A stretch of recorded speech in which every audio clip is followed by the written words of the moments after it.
Yeah, welcome to Word on the Street. Welcome to Word on the Street, where we bring you hot topics. Today we have a great study for you today. We're going to look into the origin of the Jewish race, the Jewish people. Are they really from the house of Judah? Let's find out. We're going to use the internet, Wikipedia. We're going to use all kind of sources today, the Bible. We're going to use books written by Jewish people, and all the information is for educational purposes only. And the sources that we got, the only source that is written by black people that I'm going to bring out today is the actual Bible, because the Bible was written by us, our forefathers. All right, so let's go ahead. We're going to start at Genesis chapter 36, and we're going to dig deep and find out what's going on. Now, Genesis 36 is the generations of Esau, who is Edom. Esau took a wife of the daughter of Canaan, Ada, the daughter of Elon the Hittite. All right, so it was a Canaanite. It was a Hittite from the Canaanite tribes. And Alabama, the daughter of Anah, the daughter of Zibeon the Hivite. All right, and Bashemath, Ishmael's daughter, sister of Nebath. Okay, and now this is where the so-called Jewish man origin come into play. And Ada bare to Esau Eliphaz. Now remember this name here. All right, Eliphaz. And Bashemath bare Ruel. All right, so Ada bare to Esau Eliphaz. All right, and all right. So let's go down to verse 10. Okay, it said these are the names of Esau's sons: Eliphaz, the son of Ada, the wife of Esau, and Ruel, the son of Bashemath, the wife of Esau. Okay, here we go. And the sons of Eliphaz was Timon, Omar, Zepho, Gatham, Kenaz. All right. And Timnah was concubine to Eliphaz, son of Esau's son, and she bare to Eliphaz Amalek. All right, so Amalek is the grandson of Esau, and he's the son of Eliphaz. These were the sons of Ada. All right, so let's go down. So Ada and Eliphaz. Now we're gonna find out where does Eliphaz concubine come from, and who is Amalek mother? Where does Amalek mother originate from? So it would tell us here. All right, and these are the sons of Seir, the Horites, who inhabit the land. Lotan was the brother of Ada, which is Eliphaz concubine. All right, Shobal, Zibeon, and Ada, that's the mother of Eliphaz. She is a Horite. Now, and Dishon, Ezer, and Dishon, these are the dukes of the Horites, the children of Seir in the land of Edom. And the children of Lotan is Hori and Heman, and Lotan's sister is Timnah, which is the mother of Amalek. All right, so let's look up. All right, we're gonna go to Google. Wow. All right, Lotan, the eldest son of Seir the Horite, Alright, so look, the Horites were a people mentioned in the Torah inhabiting the areas of Mount Seir in Canaan. Alright, so we're gonna find out more about these Horite people. Alright, let's go here. Let's go to images. Alright, the Horites.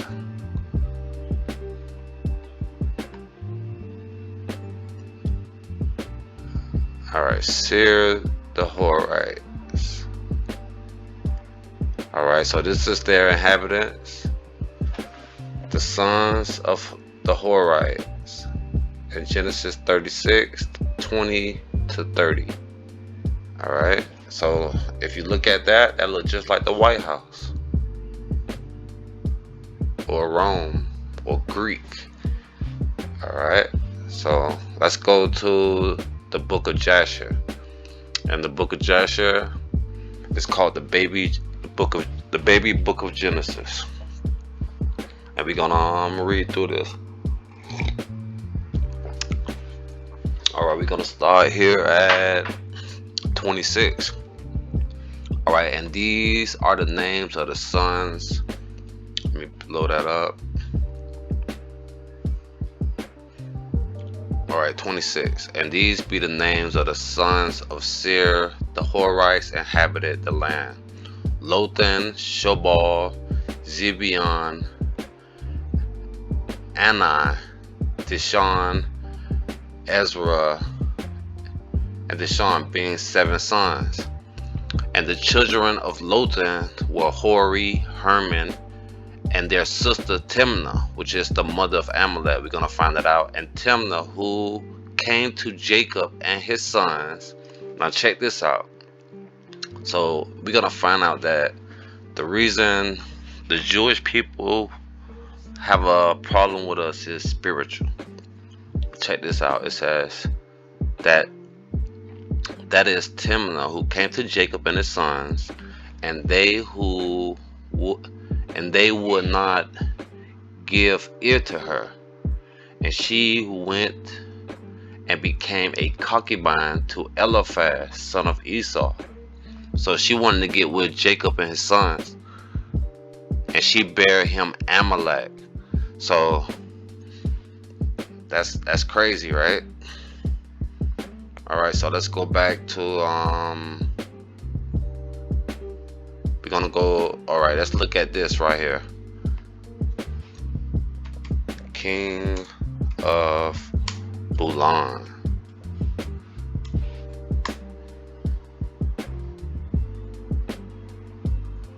Check this out. King Bulan. Blow that up a bit. It says Bulan was the king of the was a Khazar king. The Khazar was a semi-nomadic Turkic people that in the late 6th century established a major commercial empire covering the southeast section of modern European Russia, southern Ukraine, Crimea, and Kazakhstan. Alright, so these are the same places that we have war today. This is spiritual, y'all.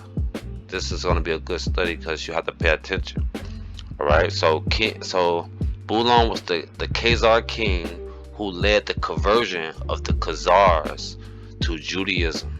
So he converted them to Judaism. His name means elk or hart in Old Turkic. The date of his reign is unknown, but it is known. We're gonna find out. As the date of the conversion is hotly disputed, though it is certain that Bulan reigned sometime between the mid-8th and the mid-9th centuries, nor is it settled whether Bulan was Belk or Cajun or of the Khazarians. Alright, so let's go to the book. Alright, so this book right here,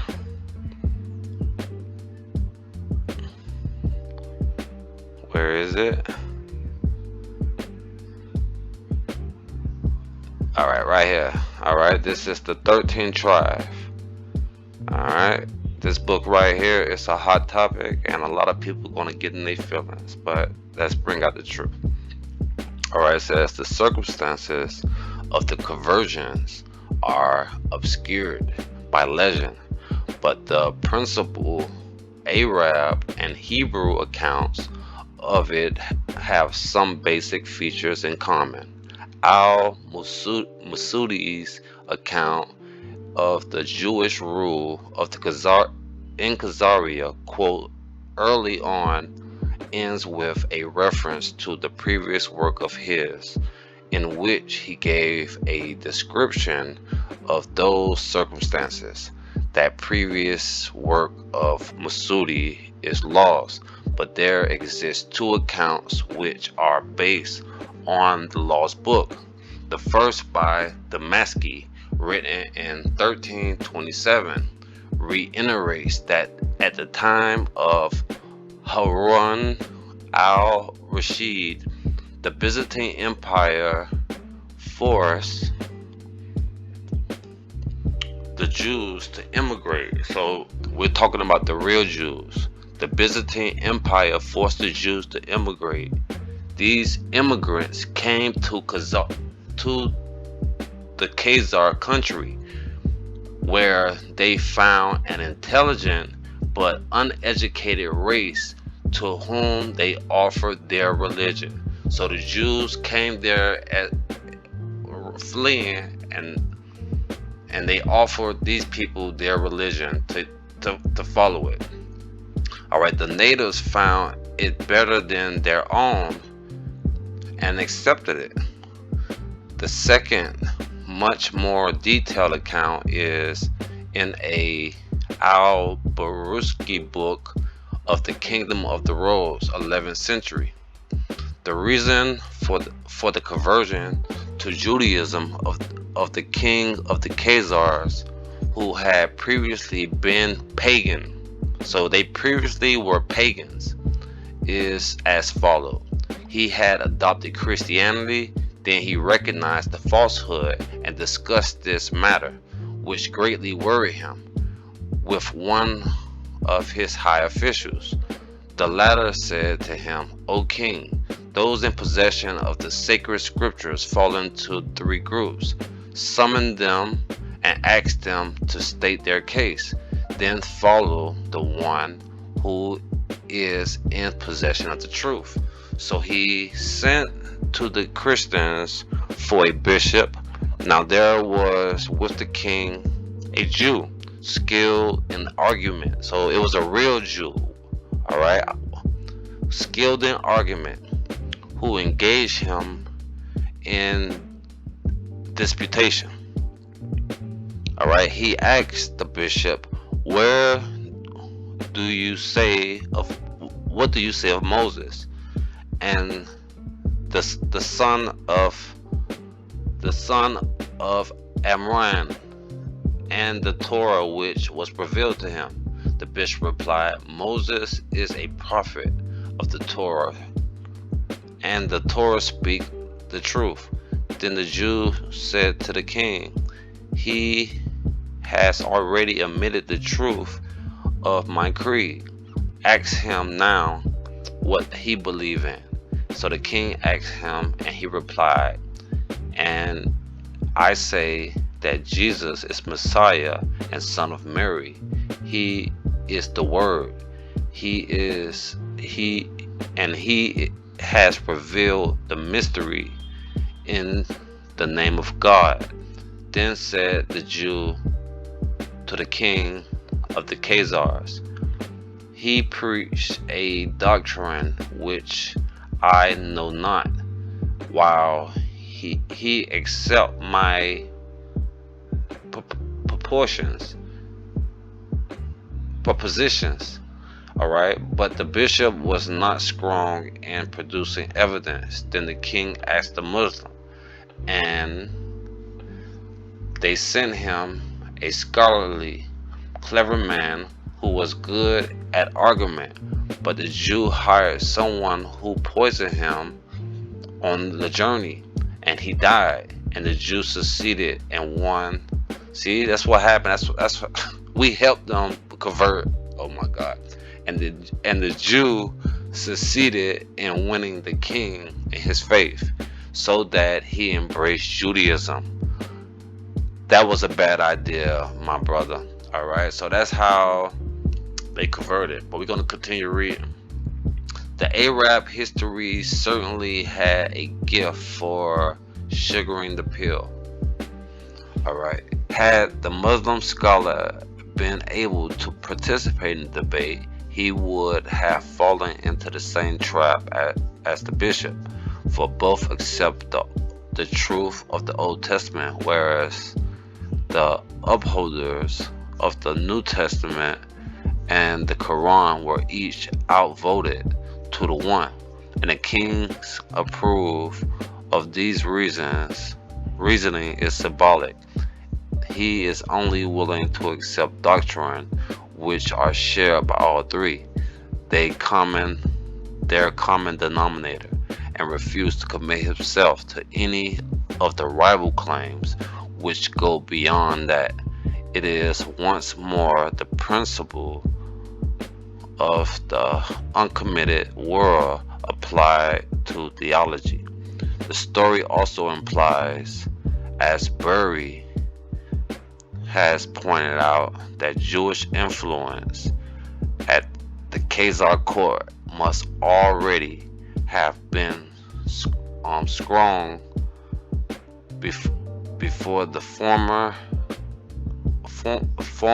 conversion, for the bishop and the Muslim scholar have to be sent for, whereas the Jew is already with him, the king. Now that's one story right there, and I'm gonna go forth because I have some more stuff in here that's kind of wild. Now this is chapter 3. We're gonna continue. Alright, we now turn from the principal Arab source on conversion, Masada and his compilers, to the principal Jewish source.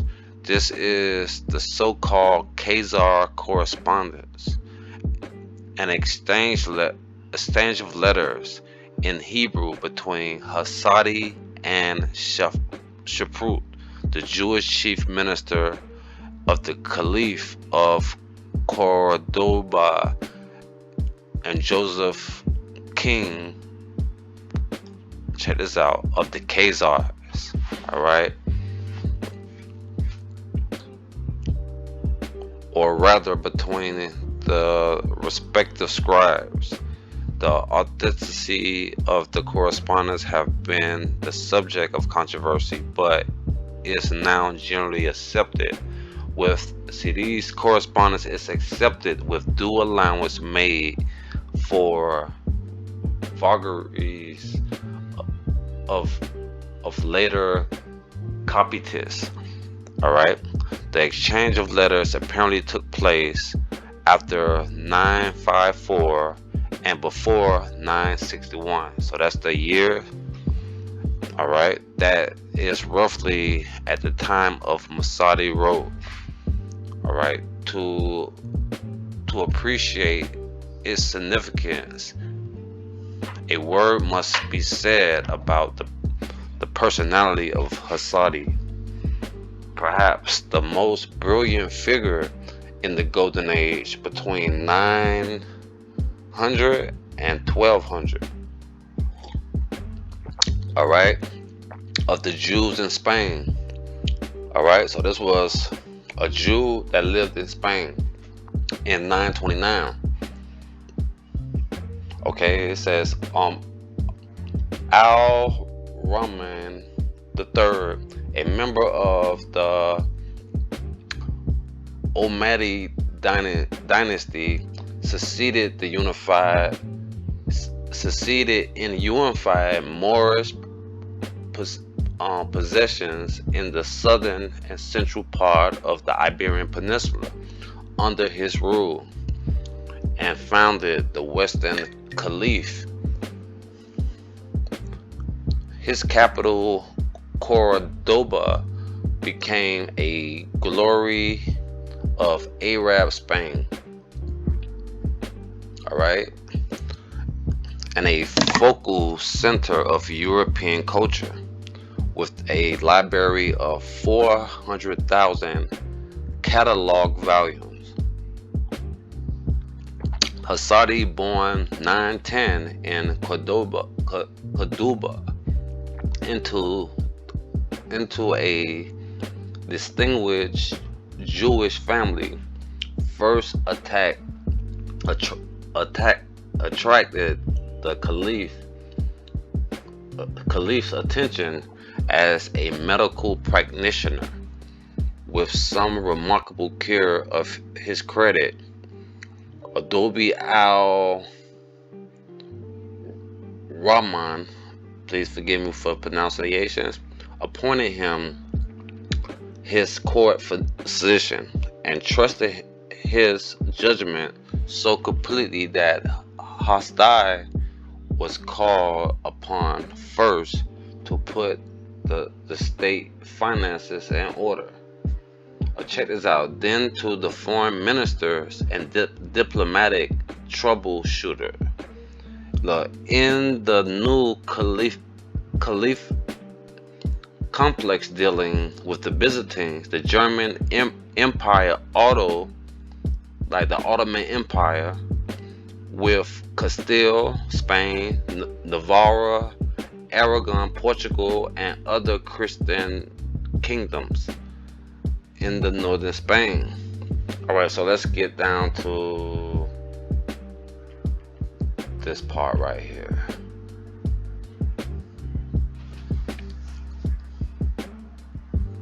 I want to go down here. Alright, so we're going to read right here. Joseph's narrative starts with the eulogy of his ancestor, King Bulan. Now, this is the same man who converted the Jews, the so-called Jews, to Judaism. A great conqueror and a wise man who drove out the sorcery and idolatry, because they was pagans, idolaters, from the land. Subsequently, an angel appeared to King Bulan in his dream, exhorted him to worship the only true God. Now, this is a folktale, and promised that in exchange he would bless and multiply Bulan's offsprings and deliver his enemies into his hand, and make his kingdom last to the end of the world. Now, this is the kingdom they're talking about, the so-called Jewish man. This, of course, is inspired by the story of the covenant in Genesis. So he twisted the story, and it implied that the Khazars too claimed the status of the chosen people. Let's repeat that again. And this implied that the Khazars too claimed the status of the chosen people, who made their own covenant with the Lord. So the Lord didn't make a covenant with them, they made one with him. And that Lord, as you already know, the synagogue of Satan. Alright, let's continue. Even though they were not descended from Abraham's seed, but at this point, Joseph's story takes an unexpected turn. King Bulan is quite willing to serve the Almighty, but he raised a difficulty.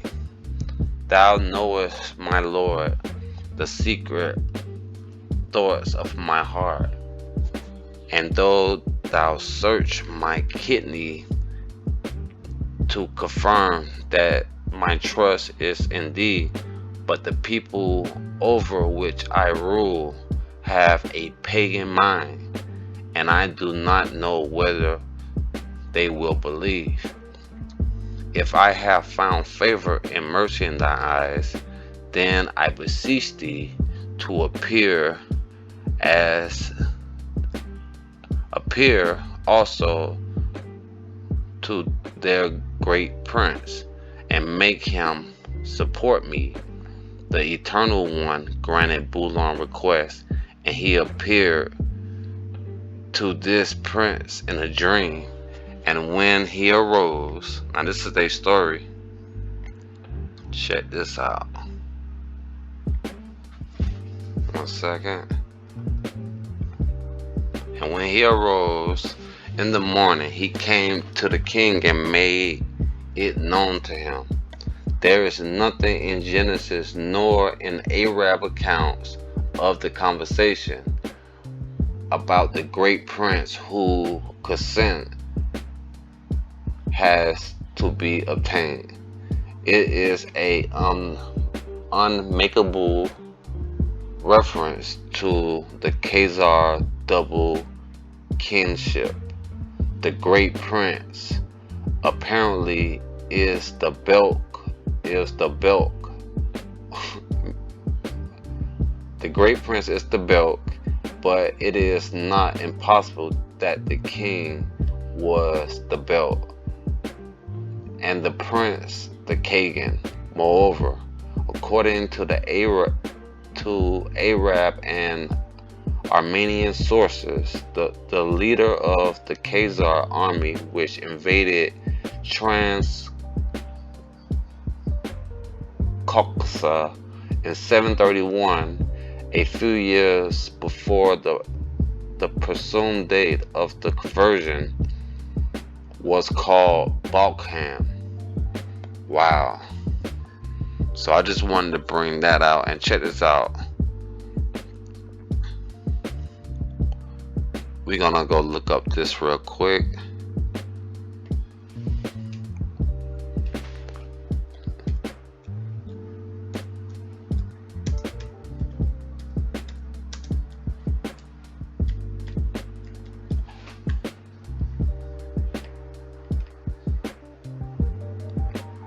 Now this is the land of the Horites.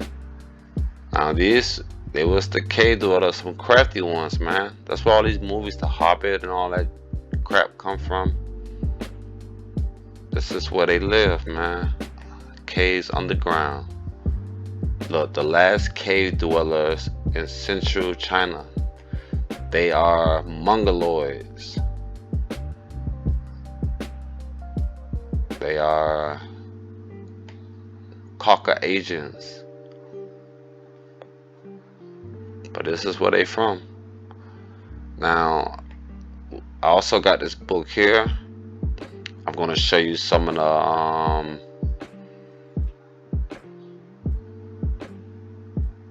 the stuff that's in it. The chapters.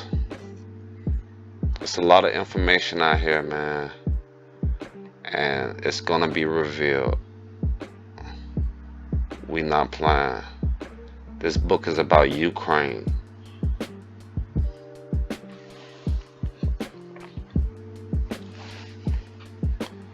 And look at the chapter titles. Ukraine Physical Geography, Ukraine Political and Human Geology.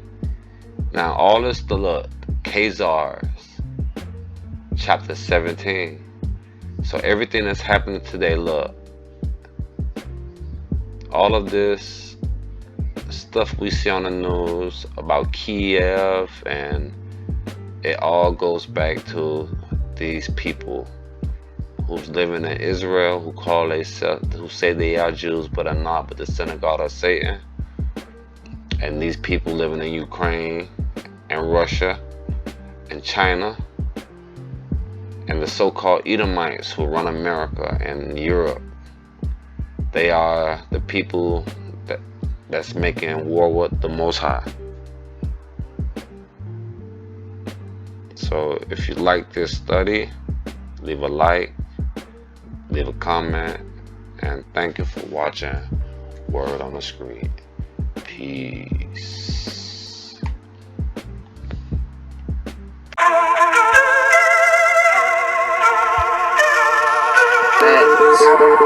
They were getting fruit thrown at them, spit in their face, threatening their family and their parents. Where's the account of them coming back and shooting up all them Edomites?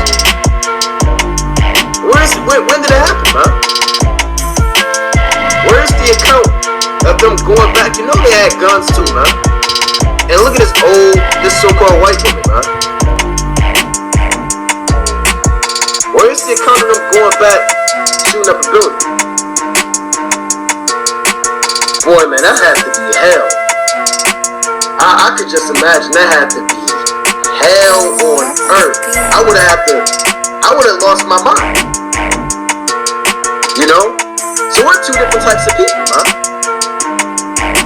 See, Jake, Eve, they got a different spirit. We got a different spirit. We deal with adversity, affliction. We could be broke. And these Edomites during the Great Depression, they was killing themselves, man. They're emotionally weak. When the stock market crashed, they were jumping out of buildings. Jake was hustling and grinding. They were tying ropes around their neck and killing themselves during the Great Depression. And Jake was out there hustling, getting jobs, working 16 hours a day. We're just two different types of people. When we go to Genesis 25 and we speak about being stronger, we can't isolate it and just say, okay, well, we're stronger. Who dominates basketball, boxing, and football? No. Who dominates everything cognitively, mentally, and emotionally? We do. If any other nation was to go through the curses that we go through from 16 through 48, they'll be extinct. They'll be gone. Even as modern day scientists, they're baffled on how we survived slavery. They're absolutely whatever word you want to use, on how did a nation of people survive 500 years of hardcore rape, robbery, and murder. These other nations couldn't deal with that. And we sang songs in the field to get by, man. We had secret language. We did what it took through the mercy of Yahweh Bashim Yahushai to survive those things. Esau couldn't do that, man. He didn't have no comforting spiritual songs and ways and hope. So that's why Esau, as America falls, they're gonna lose their mind. They've never seen this place go down. They're looking at the economy crash and they don't know how to handle that. We know how to be broke. They don't know how to be broke. We know how to be without. They don't know how to be without. They're losing their mind. And shootings are increasing because they're short-circuiting because they have never seen a kingdom fall.